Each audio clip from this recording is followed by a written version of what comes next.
are reading Nate Saint on a Wing and a Prayer by Janet and Geoff Benge. We are in chapter 9, titled Tin Can Lifesaver. Hobie Lawrence took Nate up for a checkout flight to certify that he was fit and ready to resume his flying duties. After he'd certified Nate to fly again, Hobie returned to the United States. Finally, after surviving a difficult pregnancy and a broken back, Marge and Nate were on their own, and it felt good. One evening, not long after Hobie Lawrence had left, Marge fixed some lemonade and grabbed a handful of the peanut butter cookies she'd baked the night before. And she and Nate sat in the living room on the orange crates they used as chairs. Together, they drank and talked and munched away. They chatted about the future and their life together at Shelmera, the name they'd given to the new house. Nate talked about how excited he was to be back flying. As he talked, the conversation slowly turned toward one of the problems that had bothered him before the crash in Quito. I've been thinking about a problem, the problem of communicating with missionaries on the ground, he began. Those times when a missionary needs help and there is no airstrip for me to land, or I'm running out of daylight and I don't have time to land and take off. What about your bombing system? Marge asked. She was referring to the device Nate had developed where items could be put into small cylinders on the wings of the plane, and when he pulled the rope on the cockpit, a hatch would open and the items would parachute to the ground. That's great for making medicine and mail drops, but what if the person on the ground needs to talk to me? I had a long time to think about this in the hospital, and I've got an answer. Get your sewing box and I'll show you. Marge was used to Nate asking for strange things, so she brought him the sewing box. He placed it on the chest that served as a coffee table and opened it. He pulled out a reel of red thread and unwound it about 4 feet. He tied the end of the thread to a pencil. Actually, I first thought about this during a church history class back at Wheaton College, he said with a grin. Watch this. Nate stood up holding onto the reel with the pencil swinging freely at the end of the thread. What do you see? He asked. Marge looked puzzled. A pencil swinging in a big circle, she replied. Nate nodded. And what about the reel of thread? What's it doing? Marge stared at the reel. It's doing nothing, she said. You're just holding it still in the middle and the pencil is swinging around it in circles at the end of the thread. Exactly, said Nate with a smile. Now think of it backwards. Suddenly, Marge could see what he was driving at. If it was turned upside down and the pencil was rotated in a circle around the outside of the reel would stand still in the center. Now imagine the reel is a supply bucket with a telephone in it, and the thread is a telephone wire. And if you fly in circles and drop the bucket down on the wire, then you think the bucket will eventually stay still in the middle of the circle? Marge questioned. You got it, replied Nate as he pulled the notebook from his pocket. Now look at this. Marge leaned over as Nate opened the notebook. Inside were a series of diagrams showing different weights, lengths of rope, and radiuses of circles. This will take a little working out, but I think I can design a system for dropping a telephone into the middle of the circle so I can use it to talk to missionaries on the ground. Nate said confidently. The concept was so simple, it was just like the calm in the eye of a hurricane. Nate was amazed. No one had thought of it before. He and Marge discussed how to test the idea. He would have to be sure the procedure was safe for both him and the person on the ground. After some practice to perfect the technique, Nate's bucket drop system proved to be a great success, and it wasn't long before it was used to save lives. Frank Mathis, a missionary doing some Bible translation work in the area, received an urgent message from the Indians at nearby Arapicos. The whole village had been infected with a disease by some soldiers traveling through the area. One young warrior had already died, and unless Frank could help them, many others seemed doomed to die also. Frank Mathis immediately set off down the jungle trail to Arapicos, while a fellow missionary with the Gospel Missionary Union, Bob Hart, contacted Nate to see if he had any ideas on how to help the situation. It wasn't long before Nate and Bob Hart were winging their way over the jungle toward Arapicos. As they flew, Nate pointed out the canvas bucket and the 1,500 feet of telephone wire that lay on the back seat of the plane. He told Bob about his bucket system. A telephone was wrapped in a blanket in the canvas bucket. Nate explained that Bob would have to drop the bucket from the side of the plane and slowly let the wire out while Nate flew in circles. Bob wasn't sure he knew exactly what Nate meant, but there was no time for questions because within a couple of minutes they were circling Arapicos. At the sound of the plane, Frank Mathis came running out of one of the huts in the village. What? Oh, Bob Hart's the guy who was in the plane with Nate. Frank Mathis is at the village. At the sound of the plane, Frank Mathis came running out of one of the huts in the village. He stood in a clearing and waved frantically at the plane. Nate smiled. He knew what Frank was thinking. There was no airstrip and therefore no way for Frank to communicate with the plane. Nate circled the pacer over the clearing. He could almost see the puzzled look on Frank's face. Then he gave the signal to Bob to drop the bucket with the telephone in it from the side of the plane. The bucket trailed behind the plane, arcing down on the long telephone wire. When all the wire had been let out, Nate banked the pacer more steeply and reduced the size of the circle he was flying in. As he did so, the bucket began to arc inwards until it hovered a few feet away from Frank. Frank ran over to the bucket and grabbed it. He pulled the blanket out and found the telephone. He let out a yell in amazement. He lifted the phone to his ear and heard a crackling noise. Then loud and clear through the crackle, he heard the words, "Hello, Frank. This is Bob Hart. What's the situation down there?" "Pretty bad," announced Frank, the amazement of talking to a plane above him by phone sounding in his voice. "Most of the village is sick." Nate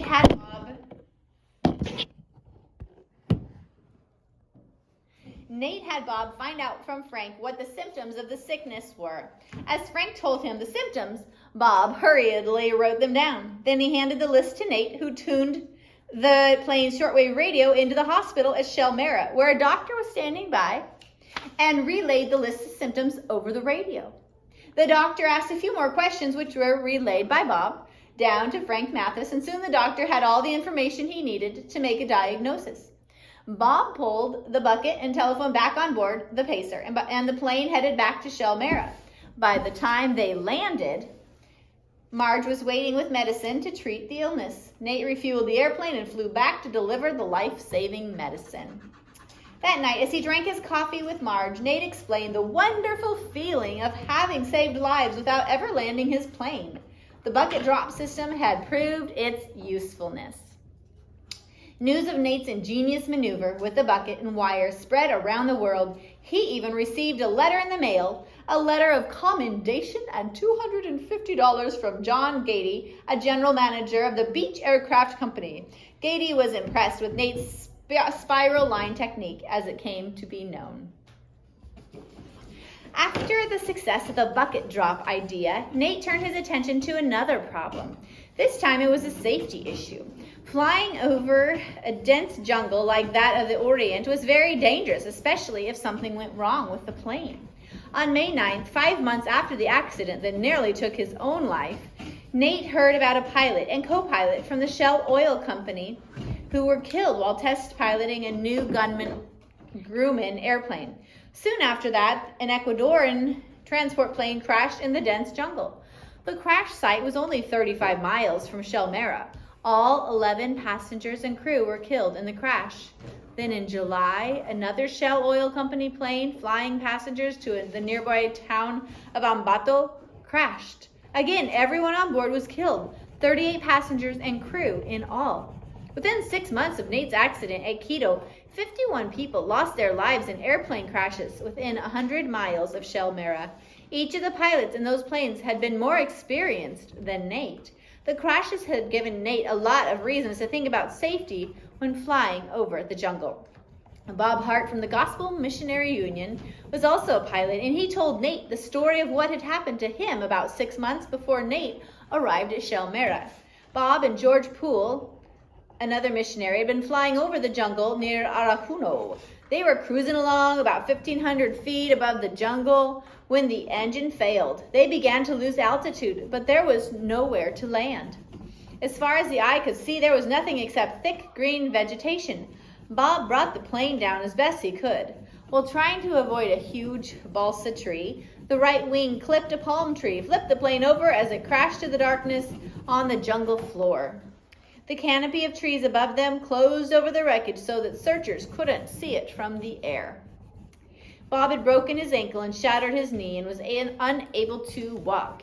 George Poole was badly cut and bruised, but nothing was broken. They decided George would walk for help. For 9 days, George wandered through the jungle, all the while wondering whether Bob was still alive.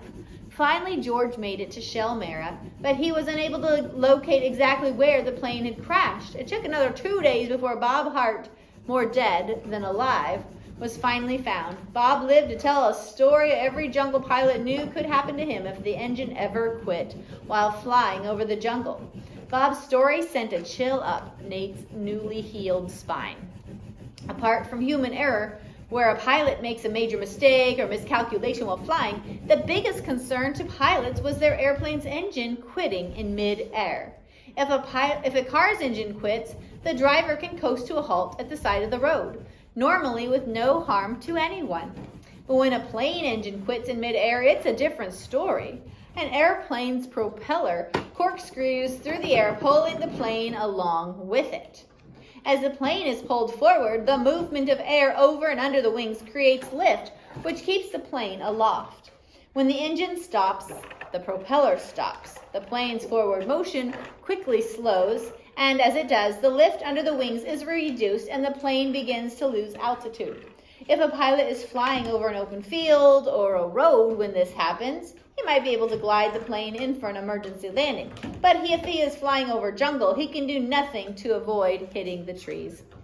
Nate thought hard about the things that were likely to make an engine quit in midair. It was hardly ever the engine itself that was the problem, since it was checked over before every flight. 99% of the time when an engine quit in flight, it was because the fuel was contaminated or it stopped flowing to the engine. So Nate made a list of the ways that fuel was most likely to be stopped from reaching the engine. Number 1 on his list was mud wasps plugging up a fuel line, which is what had happened on the airstrip at El Real in Mexico. Number 2 was water in the fuel. Of course, they didn't actually stop fuel from reaching the engine. The fuel just didn't ignite when it got there. Number 3 was cracks in the fuel tank. Number 4 was dirt under the float valve seat. And number 5 was running out of fuel, either because of a faulty gauge or because of human error. Nate knew number 5 on the list was more common than any pilot liked to admit. Sometimes a pilot would change plans in the middle of a flight, or in an emergency, a pilot would be tempted to take a risk and hope that there was enough fuel in the gas tank to make it the extra distance. Nate felt there had to be some way to lessen the chance of an airplane's engine quitting over the jungle. But what was it? There were so many different ways the fuel supply could be cut off. He tried to come up with the answer, but nothing seemed to suggest itself as a solution. Then, one day, as he worked away in the MAF hangar at Shelmera, a truck went lumbering along the road on its way to Ambato. Lots of trucks passed Shelmera on their way to Ambato, but something about this one caught Nate's attention. A boy was sitting on the roof of the truck cab with a 5-gallon can of gas and a siphon tube. On the truck's fender, beside the engine, was another boy. He held the other end of the siphon tube. He tweaked the end of the tube with his fingers to control the flow of gas as he aimed it into the truck's air cleaner. Nate laughed out loud when he realized what the boys were doing. With their tank of gas and siphon tube, they were feeding fuel into the truck's carburetor in a tiny stream, completely bypassing the truck's own fuel storage system. It was a simple and ingenious trick, and it gave Nate inspiration. Why not use the same idea to bypass the fuel storage system of an airplane in an emergency? Nate ran to the house and grabbed 2 of Marge's cooking oil cans. Back in the hangar, he beat them into the shape of a 3-gallon tank and soldered them together. Then he cut a piece of balsa wood and shaped it into a cowling to go over the tank to make it aerodynamic. He strapped the tank and the cowling into the left wing strut, and then he took a length of copper tubing and used it to connect the tank made from cooking oil cans to the manifold intake of the plane's engine. He put a valve on the end of the tubing and made a control rod with the valve to the instrument panel inside the plane. With the rod, he could control the flow of fuel from the can to the engine. It was dark by the time Nate finished his project, too dark to take the plane up for a test flight, so he put his tools away and headed to the house for dinner. All evening, he thought of reasons why his new invention wouldn't work. After all, if the solution really was that easy, why hadn't someone thought of it before? And what if not enough fuel flowed through the copper tube and starved the engine, or too much flowed and flooded it? By the next morning, Nate had almost reasoned himself out of taking the airplane up for a test flight. Almost, but not quite. He tested the extra fuel tank in the hangar first. He started the engine and then gunned it before shutting it off and pulling the control rod he'd made the night before. When he shut it off, the engine didn't miss a beat as it changed from its own fuel supply to the one in the tin can strapped to its wing. The whole thing worked like a charm. Still, it was one thing for it to work while the plane was sitting still and level on the ground. Now Nate needed to know whether it would work in flight. He took off in the plane and circled Shelmera about 2,000 feet above the airstrip. Then Nate did the one thing that a pilot tries to avoid at all costs. He shut off the regular flow of fuel to the engine. Within a few seconds, the engine began to sputter. Nate reached down and pulled the control rod for his emergency device on the instrument panel, and the engine shuddered back to life. 20 minutes later, the engine was still humming along on its emergency fuel supply. Nate tested the system every way he could think of.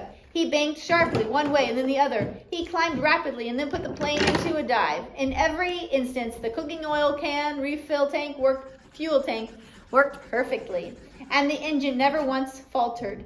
Nate could hardly wait to land the plane and share his success with Marge. With just 4 pounds of added weight and less than $1's worth of parts, he had solved a problem that could save many lives in the jungle, maybe even his own. He wrote to MAF headquarters in California about his invention.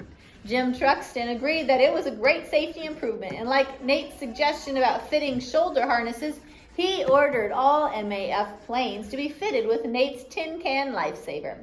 Nate also applied for a patent for his invention and approval for it from the Civil Aeronautics Authority. He received both. Nate's mind was running in other directions too. In 1949, some of the students in his Sunday school class told him they would be leaving Shelmera. After 11 years at Shelmera, Shell Oil Company had decided to stop any further exploration in the Orient. There was certainly oil beneath the jungle, but the company had decided there wasn't enough oil for it to be a profitable operation. Since Shelmerita and the MAF property were leased from Shell Oil Company, Nate and Marge wondered what would happen to them. In fact, they wondered what would happen to all the buildings at Shelmera. If someone didn't use them, they would quickly be overrun by the jungle again. Nate and Marge discussed the situation and came up with a big plan. Why not have MAF buy the property that the house and the hangar sat on, as well as the airstrip and a little extra land on each side? Then it could get one of the other missionary groups working in the area to buy the property with the other buildings on it. Nate discussed the idea with his friend Frank Drown, who was a missionary with the Gospel Missionaries Union. Shelmera, it turned out, was just the facility his mission needed for a planned Bible college to train local Indian Christians. And so the headquarters for Shell Oil Company's exploration of the Orient became the permanent home of MAF and the Berean Bible Institute. The facility, which had cost Shell Oil Company more than $60,000 to establish, was sold to both groups for 1/10 of its value. Nate and Marge couldn't have been happier. Things were going better than they could have possibly hoped.